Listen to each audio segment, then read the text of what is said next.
Hi Mahesh, welcome. Good morning. Good morning, Deepa.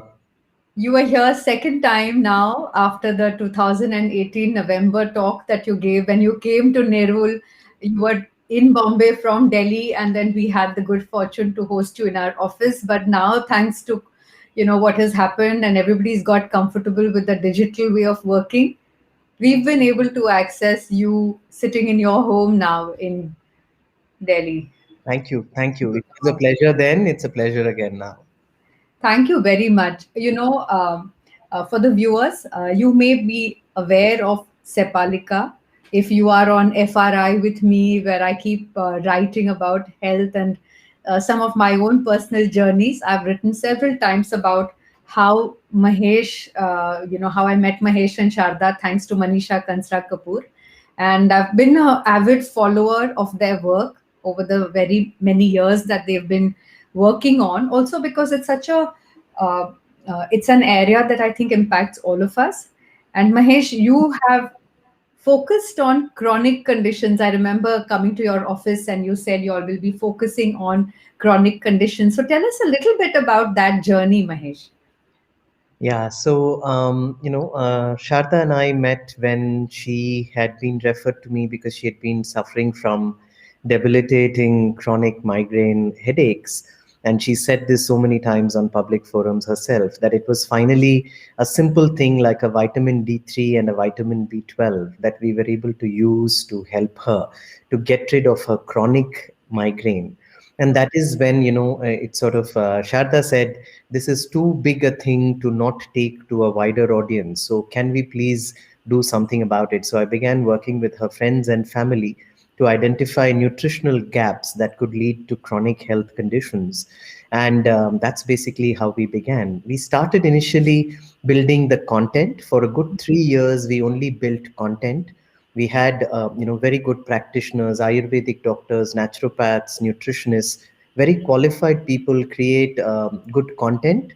So we built close to 800 pieces of content on the Sepalika content website.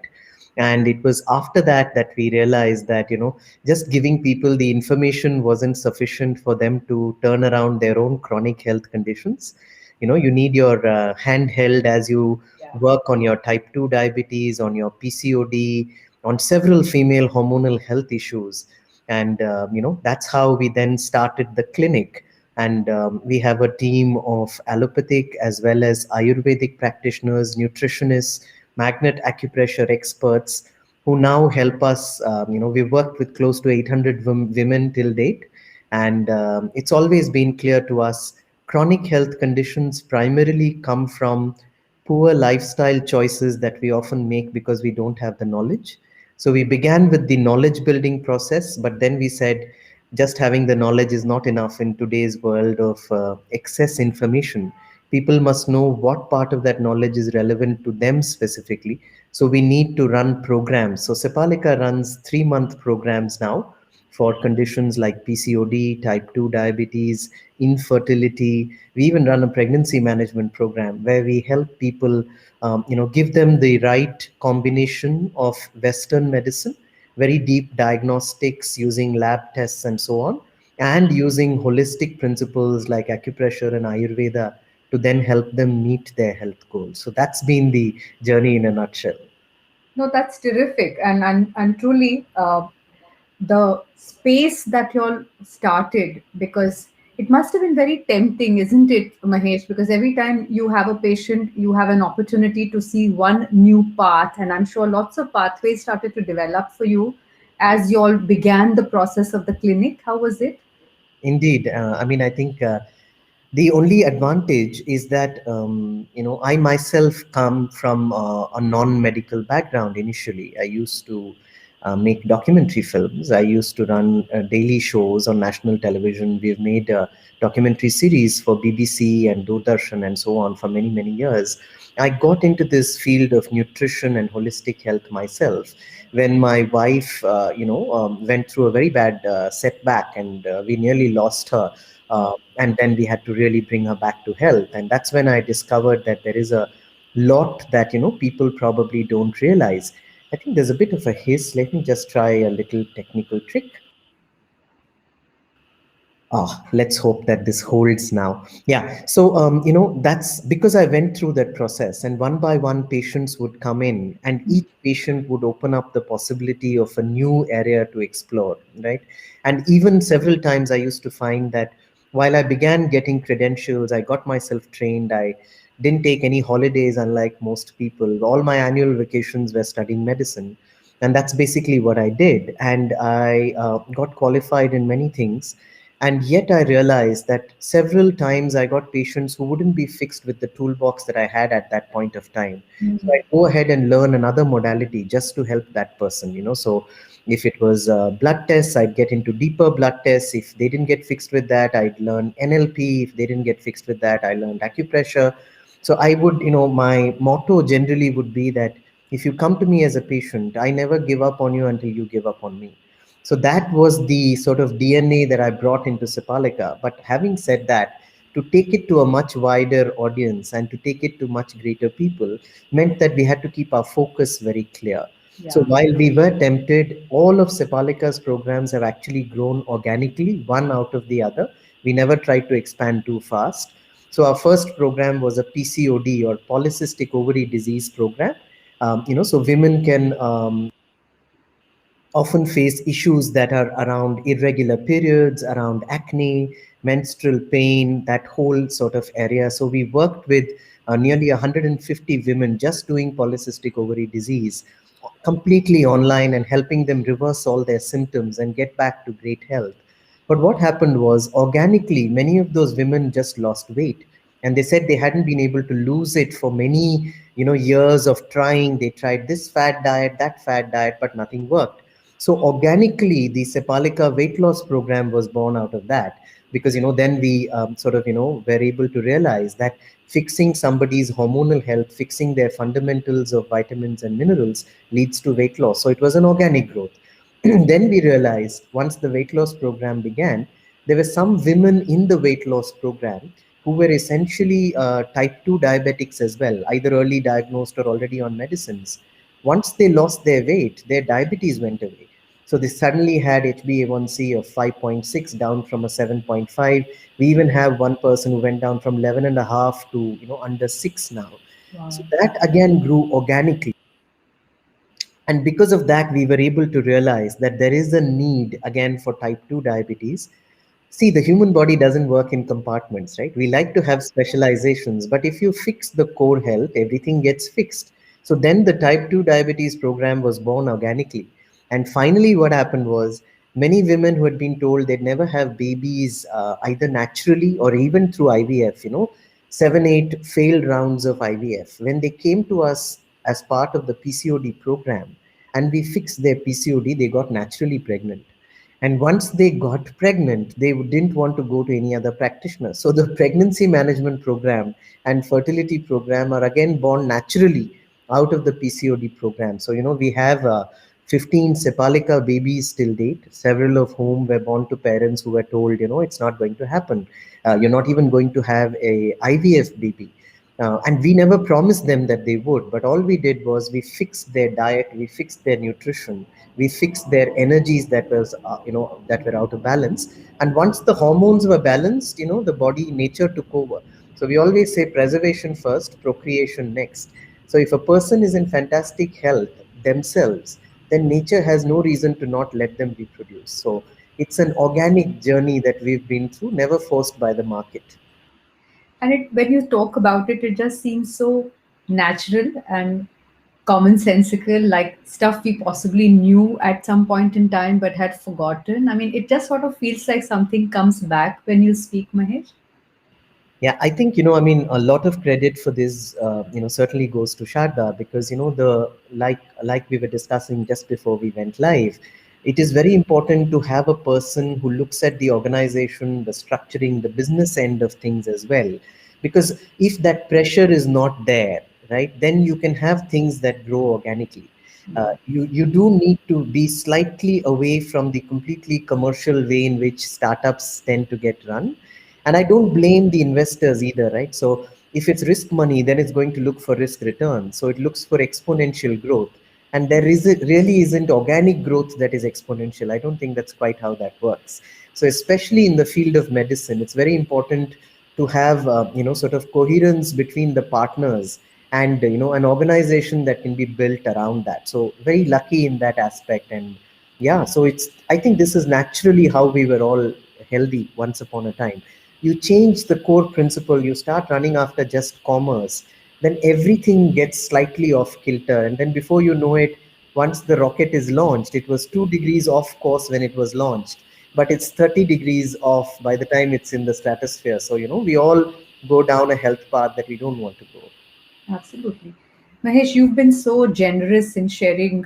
You speak prolifically, you write, you're in, what's the kind of feedback that your patients give you? And, what has you as a medical practitioner, and I use that term very carefully, and a health coach, how have, what are some of your discoveries in this period?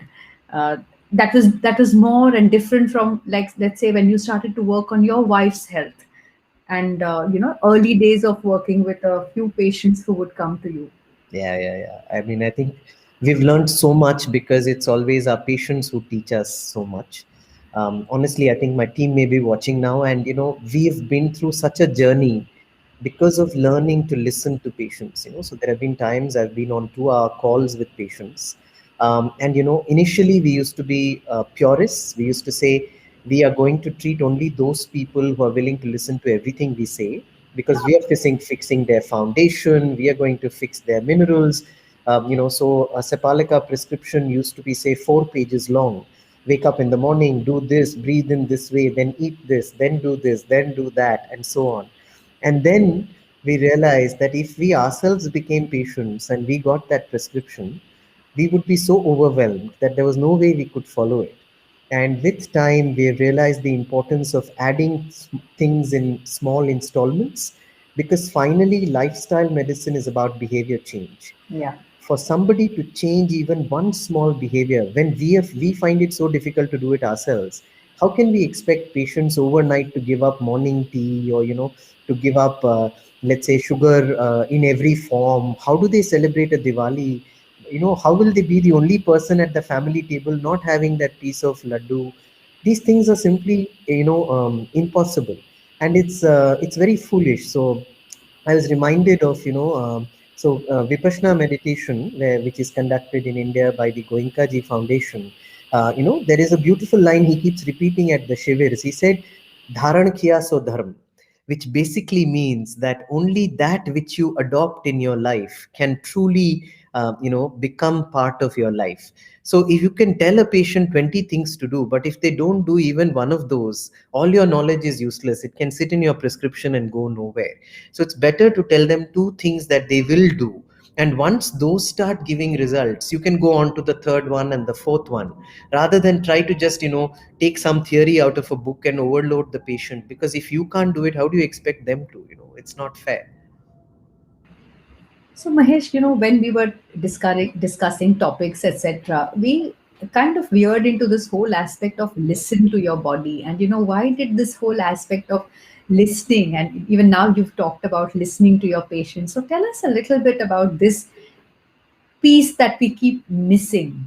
Yeah.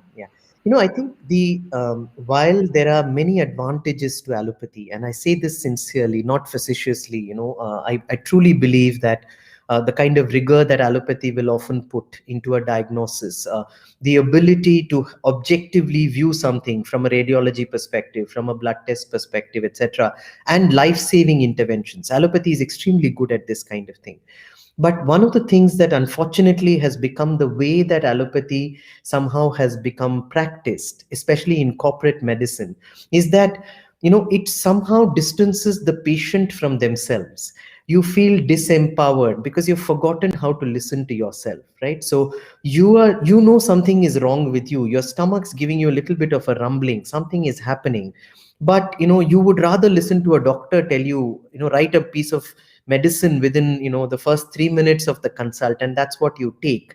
And without realizing it, that then leads to other side effects, and then so on and so forth. Whereas we've all been at one point of time as children so in touch with our bodies. I often believe that when kids say they don't want to eat spinach or they don't want to do something, you look at children, you look at healthy animals, you realize it comes from a very deep seated self protective instinct. There is something that's happening there that comes from a true self.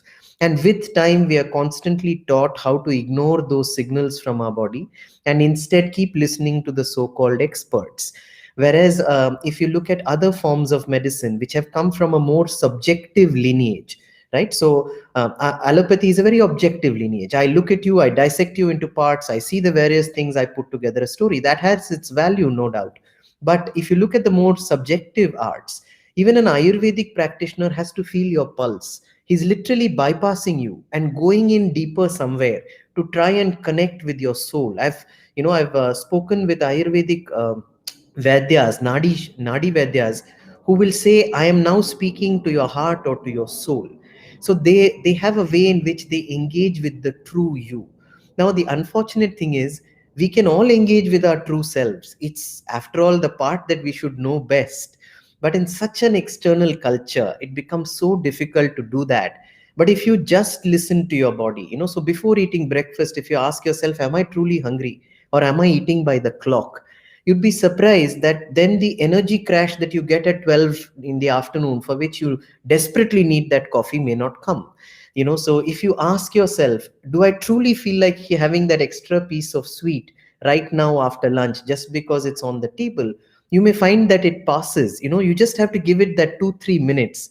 Even your body has been designed in such a way that if you allow the various parts to speak to each other, you get amazing insights. I mean, for example, one of my true gurus in allopathic medicine taught me that the stomach has a little weighing scale of itself. It's like, it has nerves which can tell when it's half full, when it's three-fourth full, and it's completely full.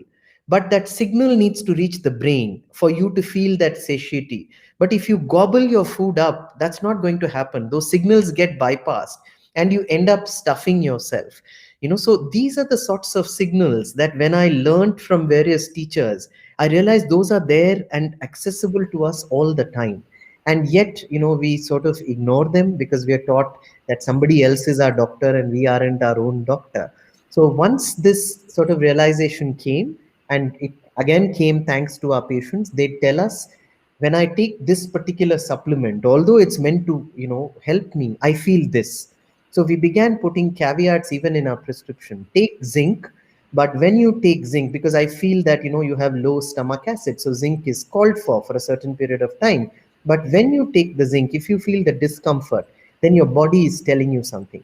Either your stomach is not ready for that level of acidity, therefore we need to go slower, we'll do alternate day doses and so on. So I think that's why medicine is called a practice. It really isn't perfect, right? So it's so important for each of us to do that to ourselves. Yeah. Mahesh, when we talked about it, you initially, we also talked about the period as a report card, and you talked about it even in the earlier Lumiere Learning Monday session. So maybe you want to tell our viewers a little bit about this report card. Absolutely. I mean, it's a favorite topic of ours at Sipalika, and because we focus on women's hormonal health, and we believe, and this is true. We know across cultures, including the West. Let me assure you, at a time when it wasn't all corporatized, your allopathic doctor also felt your pulse. He may use a stethoscope, but he still heard your body and could make out from a lot of physical signs how you were doing. So taking a period history from a lady who walks into the clinic is a primary way of doing this. It's not possible to do without that. Um, I'm not sure if we are still live, but we'll continue. I think, suddenly the number of people viewing this dropped to a zero. So I'm wondering if we are still connected. Maybe it's a glitch in the system. All right. Okay. So we'll sort of, do you want us to wait? So let's go on. All right. Okay. All right. So, what happens in a period, right? So we say that women are extremely fortunate because, every month they get a report card of their health. So if the period came with a little bit of pain, if there are bloating, if there is bloating, if there is discomfort just before the onset of a period, each of this is a sign. So, unfortunately, Okay. across the world and especially in India, many women are often taught that pain is a natural sort of phenomenon. Mhm. I can still hear a very loud hiss. Deepa. You want to try muting when I'm speaking, and I'll do the vice versa. All right. Okay. So, what happens is that every month, let's say, just before the period onset, right? Ayurveda tells us that the period is not just the shedding of the inner uterine lining, but also that the body uses this as an opportunity to try and release other forms of undigested waste, or ama as it is called. So when this happens, the lymphatic system, which is the waste clearance system of the body, can often get quite overworked. And if you feel bloating, tightness in the lower abdomen, if you feel cramping, then this is often a sign that you haven't eaten properly in the past, let's say 30 days, and especially so in the past 7 days, because there is the additional load of the menstrual blood that has to be released. But along with that, the body is getting rid of other wastes, and you get a waste disposal report card every month. So it is not normal to have discomfort. It is not normal to have bloating. It is not normal to have cramping. Ayurveda is very clear. The period must happen in such a way that the lady doesn't realize it's going to come, right? So that is a true sense of health. So, and of course, everybody is told some amount of discomfort will happen. And yes, of course, during some period of a lady's entire menstrual life, let's say from the age of 13 to the age of 45 or 50, there will be a few periods when you yourself know that you've been through a lot of stress, or you've overindulged because there was a wedding in the family around that time. You did things that you yourself know could have led to such problems. But if it's happening to you every second or third period, or certainly if it's happening to you every period, there is a problem with your waste disposal system. The beauty of this is, Deepa, there is evidence in Western science for this as well. It isn't like we are making up Ayurvedic mumbo jumbo, right? So there are now Western doctors who are very clearly recognizing that there is oxidative stress that goes up in the woman's body.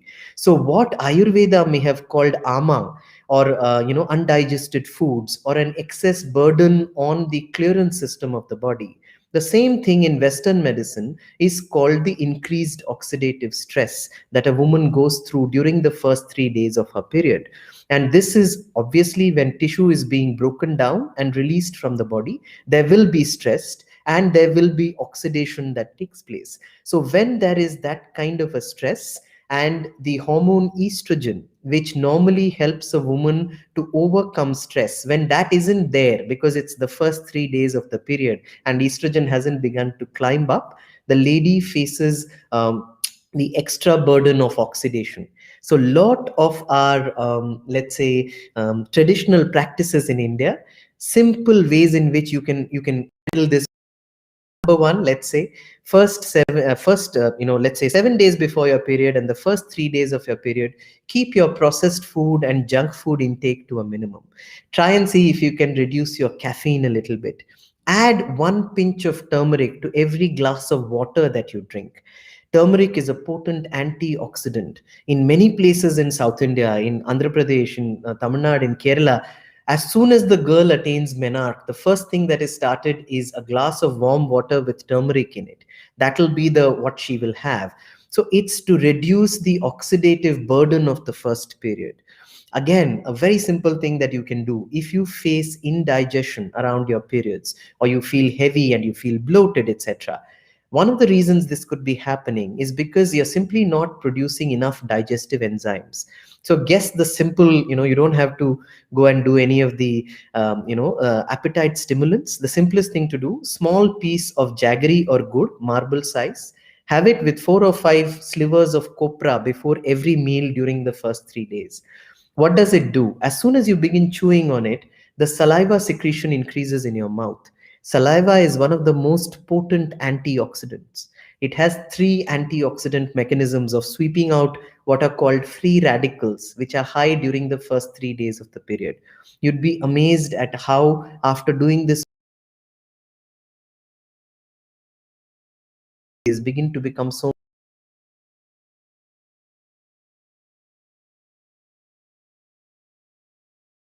we get this one more, tip in there in terms of listening to your body.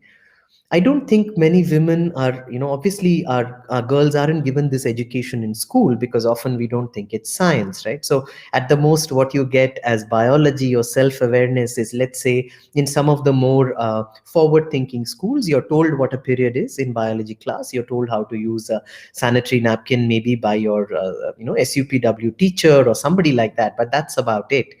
Nobody teaches you what's really happening in your body during the period and how you can handle it. For example, one of the things that Ayurveda is very clear about is that we have all heard as Indians Vata, Pitta, and Kapha, right? The three humors. So we are told that during the onset of a period, the two humors which are wind dominated, which is Vata, and fire dominated, which is Pitta, these two are elevated at this time. And that is needed for the natural action of the blood to flow out and go downward from the lady's body. This is what we are told happens. Now, the same rishis also clearly say that having a bath during this time is one of the worst things a woman can do. And yet it seems so counterintuitive because women are taught that this is impure blood, this is unclean, and you must wash multiple times a day and you must have a bath. But what Ayurveda says is that this is like pouring water on a hot tawa or a hot skillet. Because your body is hot and it's hot with good reason, if you pour cold water on it at that time, you are going to get permanent damage. And this we have seen happen. Unfortunately, this damage is not immediate. Therefore, even if you're listening to your body, unless you're very well tuned to what is happening, you won't be able to realize it. I've had patients tell me that when they had their period and they were, mostly living a clean life for some reason or the other, they were part of an ashram or something. And when they had to have a bath, they were forced to for some reason, they fell in some ditch or something, and they immediately the blood flow stopped as soon as they put the water on top of their body. So that is what happens when you're truly in balance. It happens to every woman, it just you can't feel it right then. And we all know this even from our own experience. Every grandmother, every mother will tell you, don't eat and immediately take bath. It's the same principle, right? There is heat that is there for digestion, there is heat there for metabolism. If right then at the time when the metabolic fire is rising, you put water on top of it, obviously you're going to put off the fire, the food remains undigested, and you create ama or undigested toxins in your body. If you do this repeatedly, then obviously you're going to face terrible consequences as you go along, because Western science also tells us undigested food rots, it creates gas, it creates the wrong bacteria, and so on, right? So therefore, what should women do? Everybody's got this question: how can you not bathe? Ayurveda gives you an answer for this too. Just use a washcloth, they say, dip it in warm water, and literally scrub yourself clean. You'd be surprised, it's cleaner than your normal bath. I actually requested the women at Sipalika to try this and to share their experience. I mean, so our employees, our colleagues, so that we didn't advocate something that they didn't approve. So, I got feedback at least from three ladies who say that, they never felt cleaner because this is like an exfoliating. This is like a scrub that you don't get in a normal bath. Normal bath, you're just putting water, you're soaping yourself, you're either showering or you're doing bucket bath, but there is no removal of dead skin by exfoliation. And that happens during this process. Added bonus is the lymphatic or the waste drainage system that I mentioned, that gets a lovely massage and the waste gets removed from everywhere. So you can get the most healthy period if you follow this kind of a process, because it's simpler waste disposal and you're not putting off the natural fire in your body at this time. I'll sort of pause and let you ask what. Yeah, so yes, Surbhi is saying, can we say that we should not bathe during the period? So that's what Mahesh has said. That use instead like what we would do to a patient, a sponge bath. So you actually put a towel, you twist it, and then you exfoliate. Right, Mahesh? Absolutely. And, like I said, I'm happy to, have my female colleagues from Sepalika speak to this as well. They have tried this practically. We aren't giving you some theory that doesn't work. Try it for one period, see how it feels, and you may actually experience the health benefits immediately as well. So I remember the hair bath is always something that you have 4 days later or 3 days later. So tell our viewers a little bit about washing the hair and the head bath. Yeah, so this is a little, and I have to thank this amazing researcher called Sinu Joseph for a lot of this stuff. She's done fantastic pioneering work in reproductive health in South India. Amazing work she's done. So one of the things that has happened is, because Indian women don't like not having a head bath for too long, it's unfortunately become a little bit of a twist that the first day you have the period, you immediately go and have a head bath because you're not allowed to have a head bath for the next 3 or 4 days. Unfortunately, that is not advisable either. In fact, the temperature on the skull, right, at the kapal that we say, that is one of the crucial temperatures of the body. We also say at C7, which is that little mound you feel where you wear a single necklace and it stops at that point. That is the temperature controller according to the Indian sciences. So pouring cold water on that is going to adversely affect your temperature throughout your body. So washing your hair before the fourth day of the period is not something that is recommended in Ayurveda at all. Thank you. I think that's really very good to know. Uh, when you talked about PCOD, you also talked about weight loss. You also talked about diabetes. So, are you saying all of these are also, in a sense, linked with the hormones being the what is going off? Absolutely, absolutely. And this is the amazing thing, right, Deepa? So, most women who come to us with polycystic ovary disease have often been put on hormonal pills by their regular doctors, allopaths. And unfortunately, they have not been told that the primary reason often for their polycystic ovary disease is actually an issue that comes with insulin resistance, right? So there is insulin resistance that happens. You are eating the wrong diet, it spikes your blood sugar, it spikes your insulin.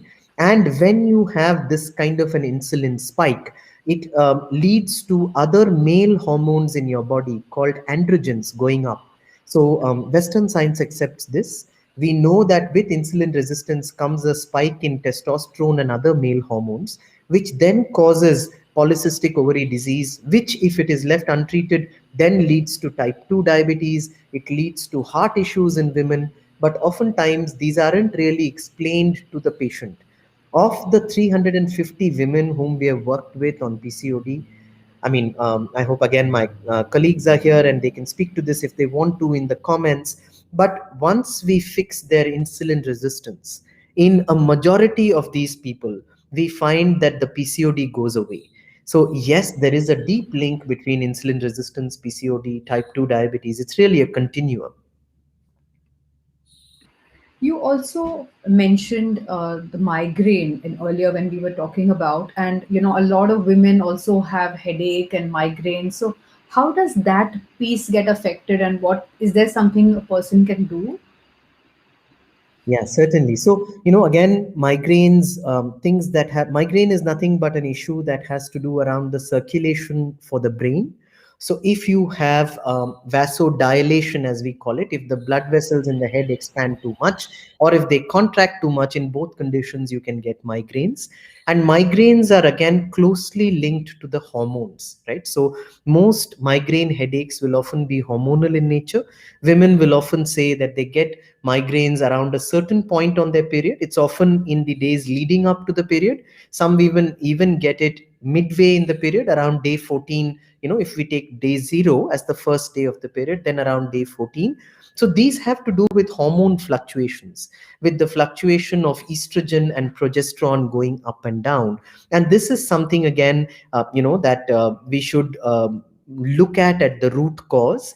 In most women, again, like I said, once we help to improve the diet, and once we look at reducing their insulin resistance, we find the migraines automatically respond.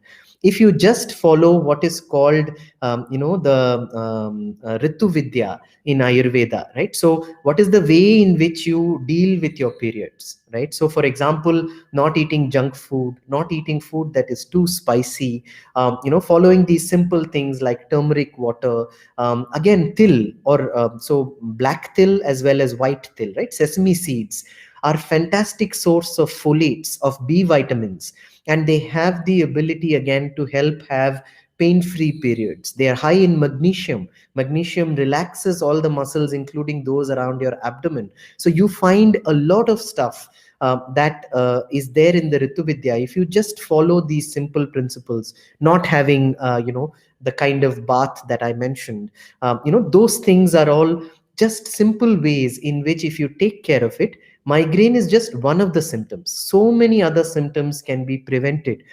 Just I just want to point out, see, we keep thinking, because we weren't given full explanations for our traditions and Ayurveda.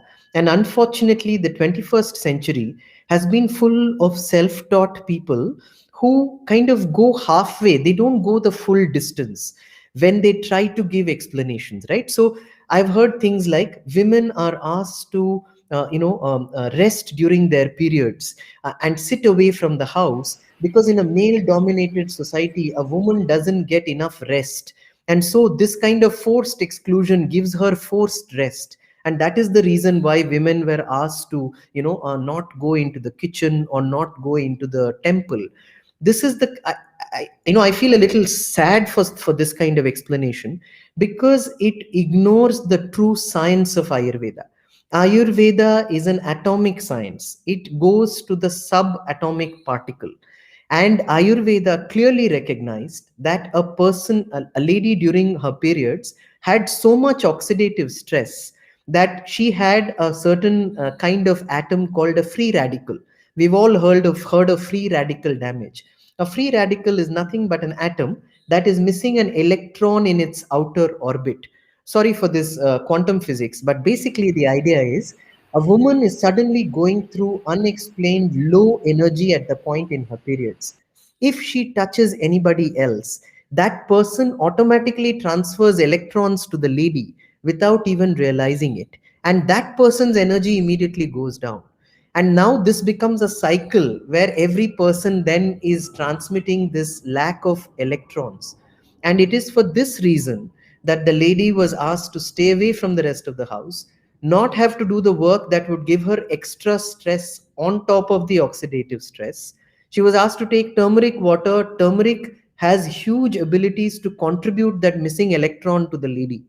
The foods that we are mentioning again have the ability, they're all high antioxidants. They have the ability to donate a free electron to the person. The Durva mat, imagine, right? So there's all this stuff about which mat you have to sit on during menstruation, and people say this is so terrible. We should. This is treating women like second class citizens.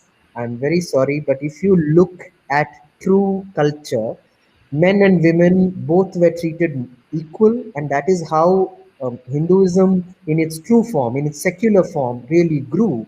And in that, it was very clear that a woman at that time is somebody who needs more free electrons, and it was completely science based. So, sitting on the Durva grass has been proven now in science as being the highest conductor of free electrons from the earth into your body. So by sitting on that mat, you're actually making up for the electrons that you're losing during your period. That's all you're doing. It doesn't have to do with any manuvad or treating women as second class citizens. And many of these half explanations that don't go into the quantum physics of Ayurveda miss this point. You know, because the minute you give these kinds of half explanations, that means that, okay, now that a woman doesn't have to do housework anymore, it's fine for her not to sit in exclusion. That is not the point. The point is, she needs that extra support from everybody during that time. So if anything, I would really advocate for corporates to consider giving women off on the first couple of days of their period. This is the kind of stuff that we need science based listening to what's truly happening. Sorry about that, Ryan. Back to you. No, I think it's very, very important. We talked about, in fact, for the viewers, Mahesh is also a fantastic, he gives these, what I put in quotes, truth bombs, as my teacher Prasad Rangnekar says. He does these boom. And Mahesh, you talked about why lunar based, uh, being able to have the Purnima and the Amavasya as the days for us to watch out and maybe be mindful and restful. Indeed, I mean, I think Western science is slowly catching up to some of these things, and Mm. I would encourage all our listeners to look this up themselves. Right, the beauty of Ayurveda is quantum physics and quantum biology. Both of these things are enmeshed into each other. This is what we believe is real. That is why we should live in this way. These two sciences are together. Whereas when it comes to Western science, sadly, quantum physics has gone up by leaps and bounds, whereas biology has remained at a physical level. It hasn't gone into quantum. So the medicine being practiced isn't quantum medicine. And what this basically means is we are able to use all kinds of devices now to tell the influence of planets on our body. We all know that certain let's say for example even natural products, like there is a specific amla called bhumi amla, Phyllanthus niruri, which if you pluck it, my teachers tell me, on the 14th day of the waxing moon, has the potency to cure jaundice with just one single fruit. Now, Western science has found that the phytochemicals in that berry are at their maximum peak on that 14th day. This is nothing but biodynamic agriculture. So, if the moon and the sun can influence plants in this way, why do we think that we won't be influenced in the same way? We are 70% water. If the tides go up and down with Amavasya and Purnima, why is the human body not going to be influenced by the lunar cycle? Of course it is. It's just that we are still waiting for Western sciences to catch up. But quietly, our traditions have been imbued with all these things, so that you have a Ekadashika Vrat and you have a Purnimaka something and so on, so that we are able to be in line with those influences, and we can get the maximum health possible.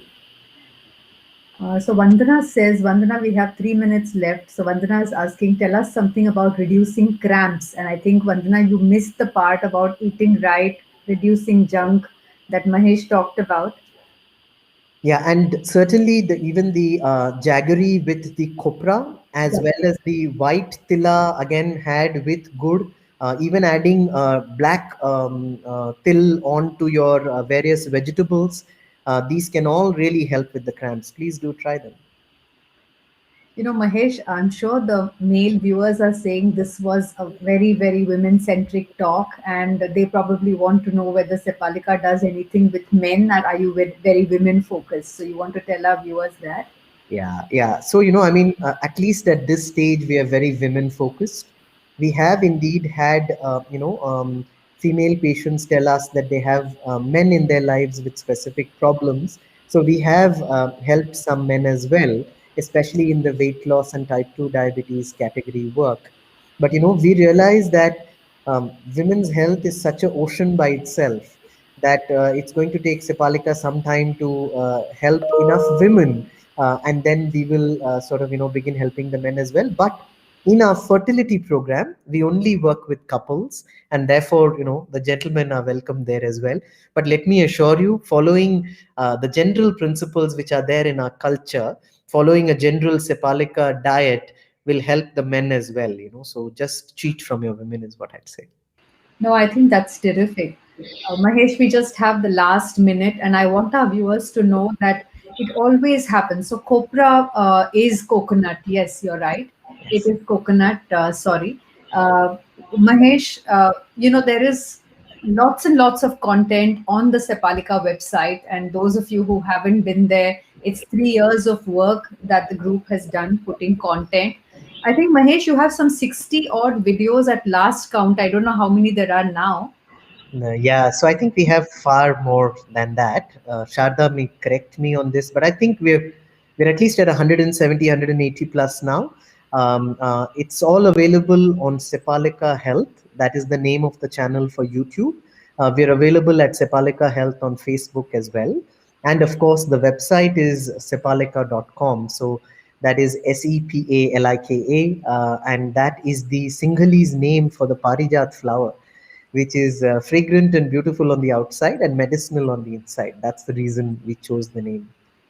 And Mahesh, you told us that if there is fragrance, people will come to the flower shop. So may there be lots and lots of fragrance that Sepalika keeps, exuding, and may people like us, all our viewers, and every new person who stumbles upon or purposefully goes looking for you, find the wisdom. And thank you to you, Sharda, the Sepalika team, to Manisha, who introduced us in the first place, for always myth busting, illuminating, and giving us those things that we should tie in a little pudiya and practice. And that's what I have done.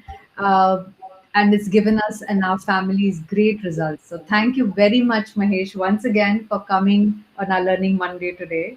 Thank you. Thank you so much for this opportunity, Deepa. And I would like to, mention to everybody and the viewers that we do have an Ayurvedic doctor who's a full timer with Sepalika. I am just somebody who's truly interested and therefore have explained things to the best of my knowledge. It is always better to get deeper answers from an Ayurvedic practitioner. So I'll be requesting our doctor as well to answer some of the queries that we may have still left in.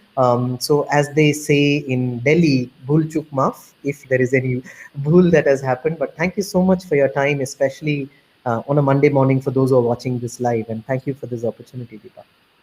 Thank you, Mahesh, and good luck. Thank you. Thank you. Bye bye.